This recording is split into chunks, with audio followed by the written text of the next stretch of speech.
Você já se perguntou sobre os mistérios mais profundos que estão escondidos nas páginas da Bíblia?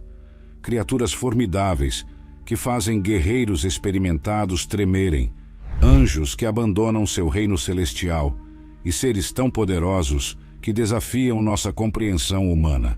O que esses enigmas revelam sobre Deus, o universo e, mais curiosamente, sobre nós mesmos? Prepare-se para uma jornada épica que desafiará suas crenças, atiçará sua curiosidade e tocará nos mistérios mais profundos da existência humana e divina. Segure-se bem, porque estamos prestes a mergulhar nos segredos fascinantes e, por vezes, perturbadores, contidos nas Sagradas Escrituras. Antes de mergulharmos nesta narrativa fascinante e misteriosa, é crucial entender o contexto em que ela ocorre. Estamos falando da Bíblia, especificamente do Antigo Testamento, que é repleto de símbolos, visões e histórias que moldaram a fé de bilhões de pessoas ao longo dos séculos. Então, quem são essas entidades misteriosas que cruzam as páginas do Antigo Testamento, sussurrando mensagens de Deus e oferecendo visões inacreditáveis? É um dia como qualquer outro nas margens do rio Quibar, em Babilônia, quando o profeta Ezequiel é agraciado por uma visão que desafia qualquer descrição. É difícil imaginar o que estava passando pela mente de Ezequiel quando ele observa um fenômeno que desafia a lógica humana. Ezequiel, capítulo 1, versículos 15 a 21.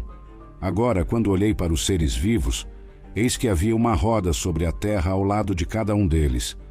Quão complexo é o design dessas rodas! Tão complexo que Ezequiel se esforça para colocar em palavras o que vê. Mas o que são essas rodas? Na linguagem hebraica antiga, essas entidades são chamadas de ofanins. Pode parecer ainda mais estranho que essas rodas não sejam os únicos seres que Ezequiel encontra. Ele também vê criaturas luminosas com 4 faces diferentes, humanas, de leão, de boi e de águia. São os querubins, e seu design complexo nos faz questionar sobre a magnitude do que está sendo descrito. Por que esses seres possuem tamanha complexidade? A beleza desta narrativa reside em sua ambiguidade. Ezequiel nos deixa com mais perguntas do que respostas. O que torna essa visão tão potente é sua paradoxal simplicidade. Enquanto os elementos são complexos, o cerne da mensagem é claro. Deus opera de formas que vão além da compreensão humana. Ezequiel estava tentando descrever o indescritível. Seus relatos nos deixam perplexos e, ao mesmo tempo, intrigados para descobrir mais sobre essas entidades e o que elas simbolizam. A visão é complexa, multifacetada e desafia tanto a lógica quanto a imaginação. Mas é essa complexidade que nos mantém voltando para a história, procurando pistas e significados. Ao contemplarmos essa narrativa, somos lembrados de que os mistérios de Deus são profundos e, muitas vezes, insondáveis. E esses mistérios, assim como a visão de Ezequiel, permanecerão como tópicos de debate, estudo e maravilhamento para as gerações futuras. Referência bíblica: Ezequiel capítulo 1. Dando continuidade à nossa exploração da misteriosa visão de Ezequiel, chegamos a uma descrição ainda mais complexa das rodas, ou ofanins.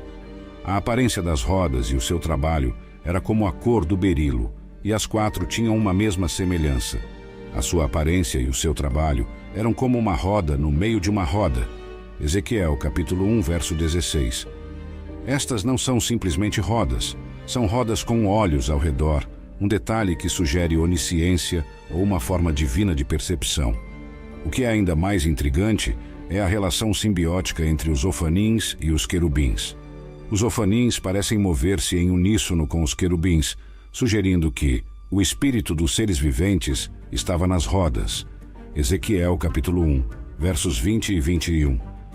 Este relacionamento aponta para a intrincada coreografia que deve existir no mundo espiritual, uma que reflete não só a ordem, mas também a complexidade da criação de Deus.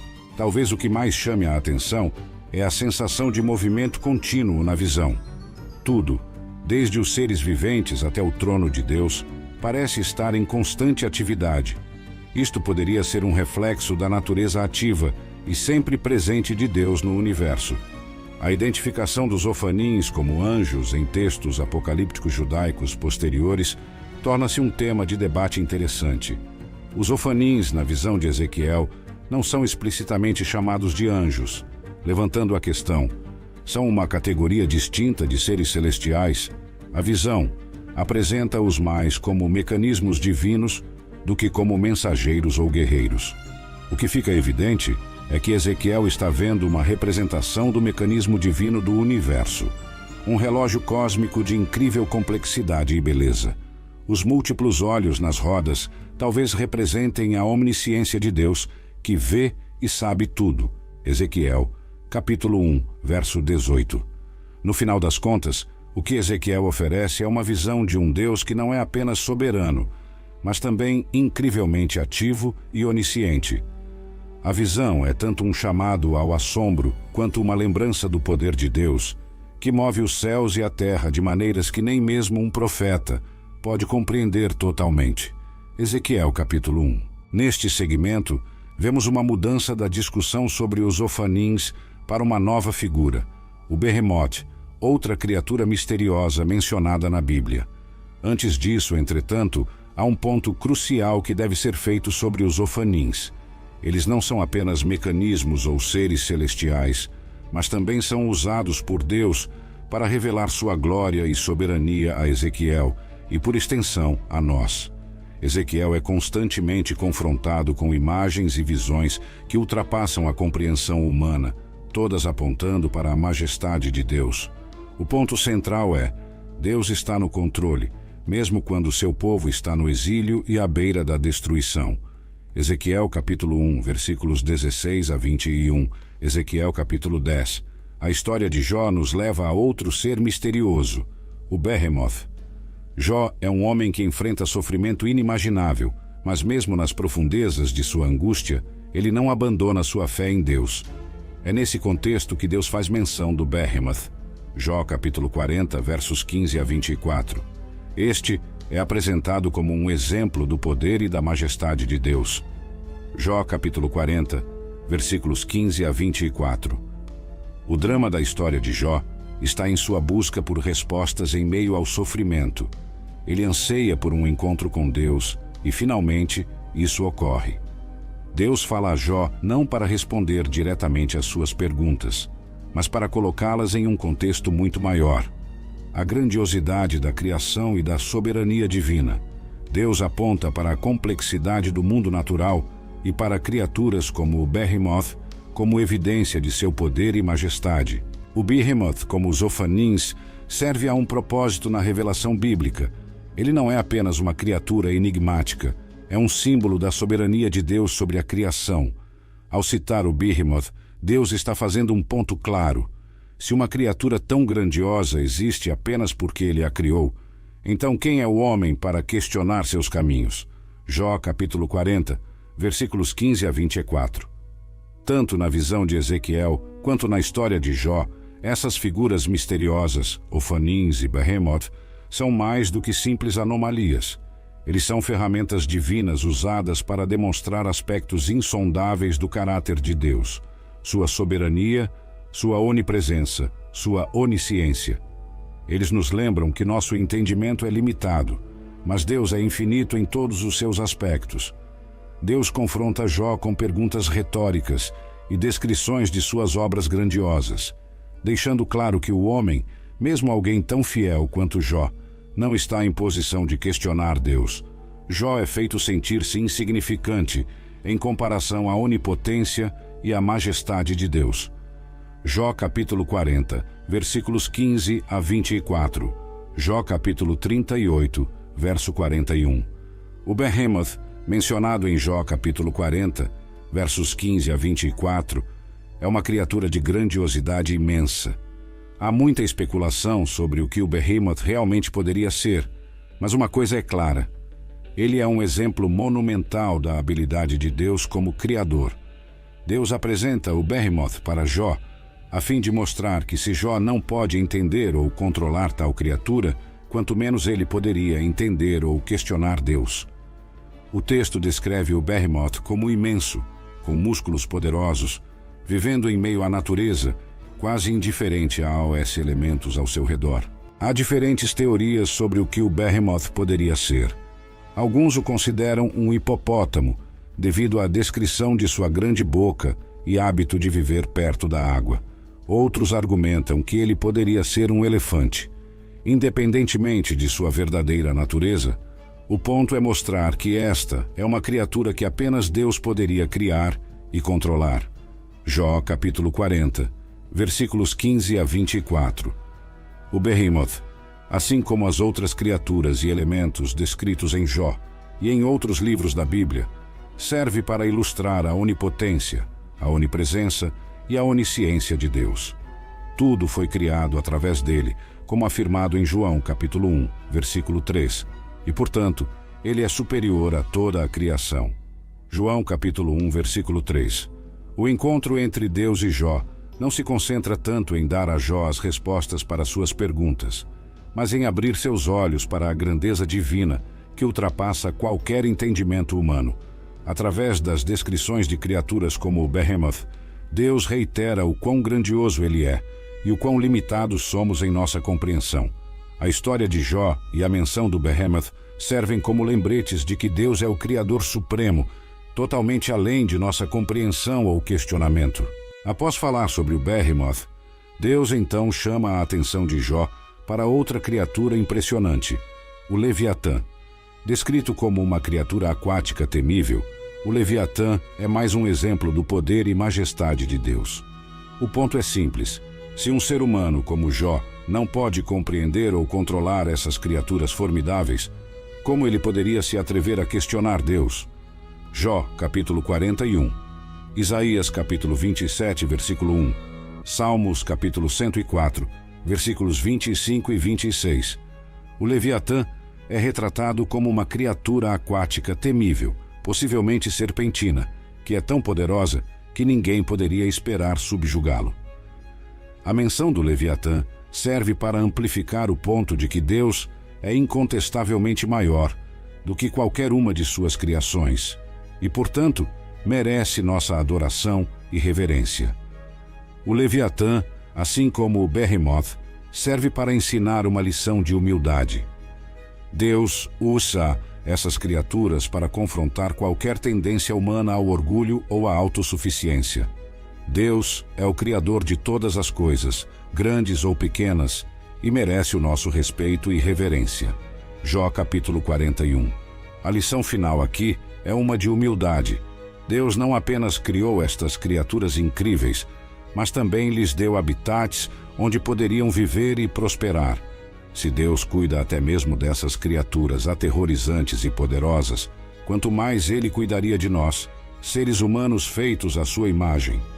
O poder e a complexidade desses animais servem como um lembrete tangível do poder e da complexidade do Deus que os criou. Jó, capítulo 41. Salmos, capítulo 104, versículos 25 e 26. Ambas as criaturas, Behemoth e Leviatã, servem como ferramentas pedagógicas nas mãos de Deus para ensinar Jó, e por extensão todos nós, sobre sua soberania e nosso lugar no universo. São criaturas que desafiam nossa compreensão e nos fazem questionar as limitações de nossa própria existência em comparação com a grandeza de Deus. Nestas passagens, a Bíblia não está simplesmente descrevendo criaturas míticas ou fantásticas, mas está utilizando exemplos do mundo natural para transmitir verdades espirituais profundas sobre o caráter e a soberania de Deus. A descrição de Leviatã em Jó, capítulo 41, é de fato impressionante, tanto em sua magnitude quanto em sua ferocidade.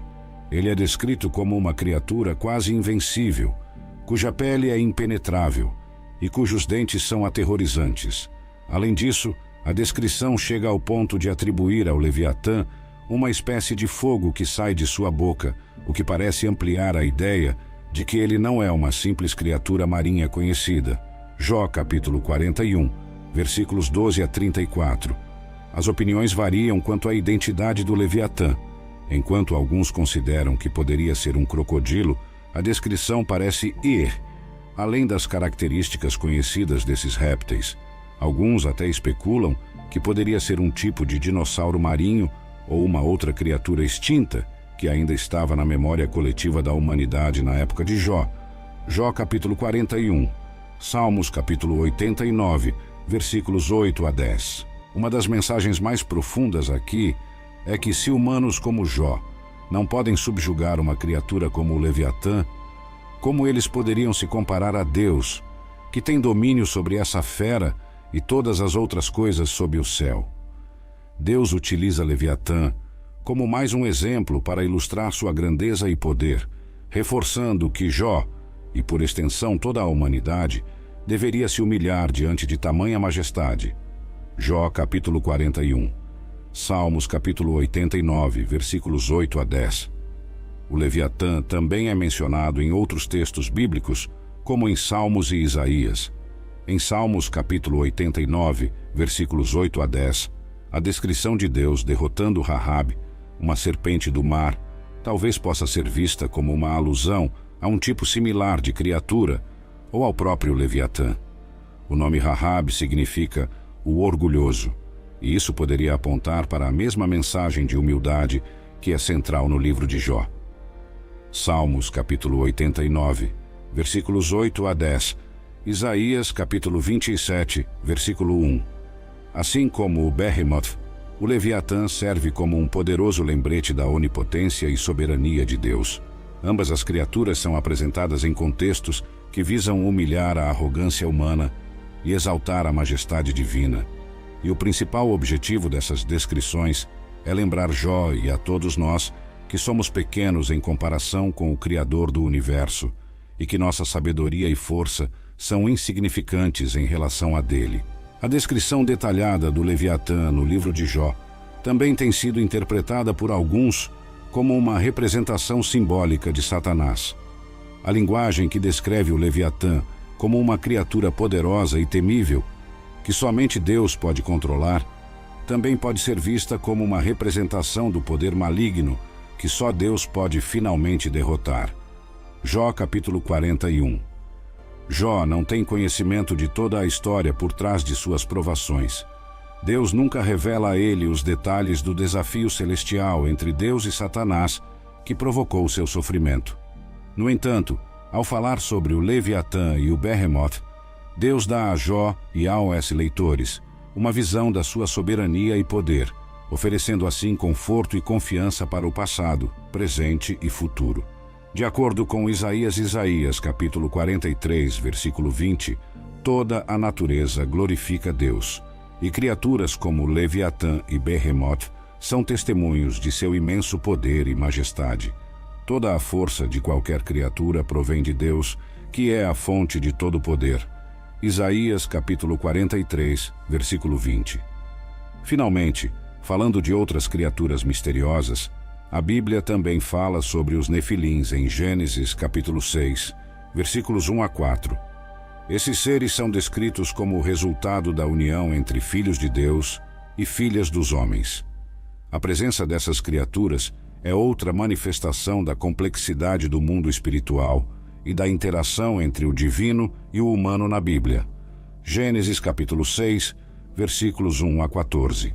O livro de Jó, assim como outras partes da Bíblia, revela o infinito poder, sabedoria e soberania de Deus através da descrição de criaturas misteriosas e formidáveis, como o Behemoth e o Leviatã.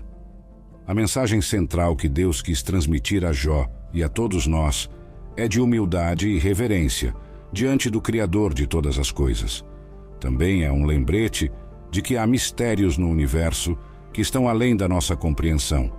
O importante é ter fé na soberania e bondade de Deus, que é o mestre de todas as criaturas e o governante de todo o universo. Livro de Jó, Gênesis capítulo 6, versículos 1 a 14.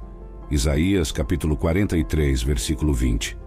A presença de Nefilins é mencionada como uma das razões para o dilúvio, na época de Noé. Estes seres, descritos como os poderosos homens de outrora, os homens de renome, em Gênesis, parecem ter contribuído para a maldade e corrupção que levaram Deus a destruir a terra com um dilúvio. Gênesis capítulo 6, versículos 4 a 7. O livro de Jó Deus faz questão de ressaltar sua soberania e poder sobre toda a criação, incluindo os filhos de Deus, ou anjos que gritaram de alegria durante a criação do mundo. Jó capítulo 38, versículos 4 a 7. Este contexto fortalece a ideia de que os filhos de Deus em Gênesis poderiam de fato ser anjos. A epístola de Judas também toca neste assunto, falando de anjos que não mantiveram sua posição de autoridade, mas abandonaram sua própria habitação. Judas capítulo 1, versículo 6, que poderia ser interpretado como uma referência ao relato de Gênesis capítulo 6. Judas capítulo 1, versículo 6.